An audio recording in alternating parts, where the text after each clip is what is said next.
I never thought it would come to this. I never thought I'd be sitting here, staring at the empty space beside me, regretting every single word I said. But here I am, and it's all my fault. I pushed him away, and now he's gone.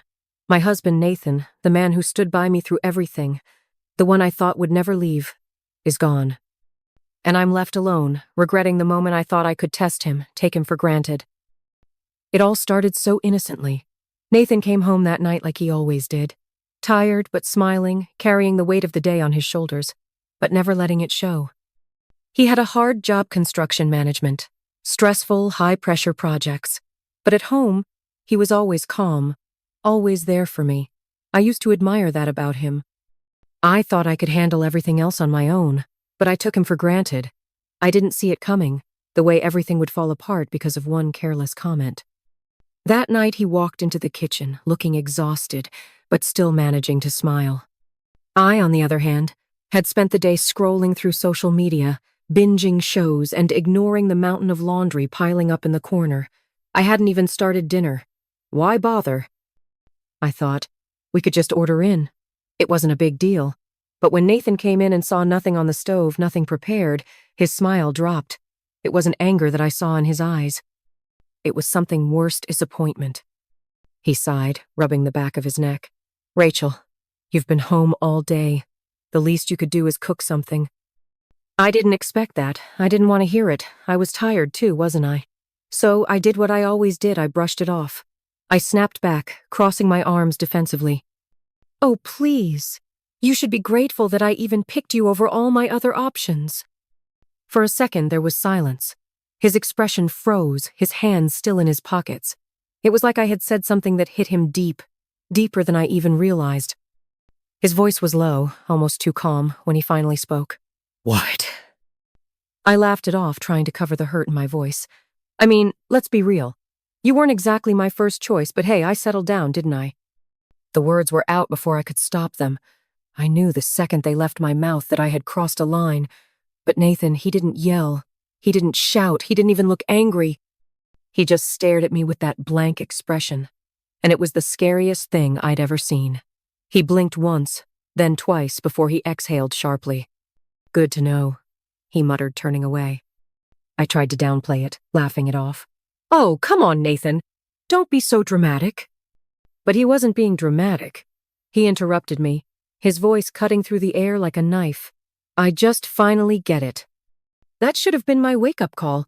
That should have been the moment I realized things weren't going to go back to normal. But I didn't listen. I shrugged it off, assuming he'd cool down, that we'd move past it. We always did. But that night, Nathan didn't come to bed. I should have known then. An hour later, I went upstairs to find him pulling his suitcase out of the closet. My stomach sank. What are you doing? I laughed nervously, trying to play it off. You're not actually leaving over a dumb joke, are you? He didn't even look at me. He just kept packing, his movements slow and deliberate, like he had already made his decision. His face was blank, unreadable. That's when the panic set in. Okay, I'm sorry, I was just messing with you, I said, voice shaky. But Nathan didn't stop. He zipped up his suitcase, turned to face me, and his voice was calm, too calm. It's not just this, Rachel. It's everything.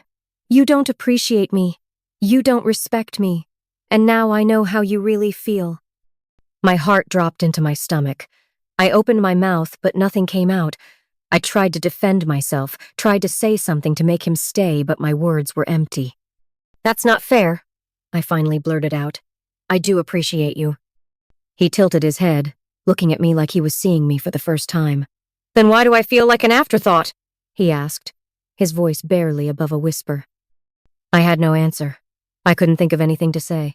And that was when I did what I always did when faced with uncomfortable truths. I deflected. So what? You're just gonna run away? You're gonna leave over one dumb argument? He let out a bitter laugh, shaking his head. This isn't running away, Rachel. This is me realizing I don't have to beg to be wanted. With that, he grabbed his suitcase, turned, and walked out the door. I stood there, frozen, my heart pounding in my chest. I thought he'd come back. He always did. But this time he didn't. The next few days were a blur. Missed calls, unread texts, a constant spiral of guilt and confusion. I convinced myself that he just needed space. He was cooling off, that's what I told myself. Until I saw the email. It wasn't just an inquiry about an apartment. It was a lease agreement. Nathan was moving on. I called him immediately. Straight to voicemail. I texted him. "What is this? You're actually getting an apartment?" Hours passed with no reply. Then finally, one text. Just one. "I'm not making any decisions yet, but I need space." And just like that, everything shattered. I had lost him not because I cheated, not because we had some explosive fight, but because I made him feel small. Because I didn't appreciate him when I had the chance. Now, I'm sitting here, alone in this house, with nothing but my regret. I never thought I'd be the one to push him away. I never thought I'd be the one sitting here, wishing I could take back the words, wishing I could undo everything. But I can't. Nathan's gone. And I have nothing.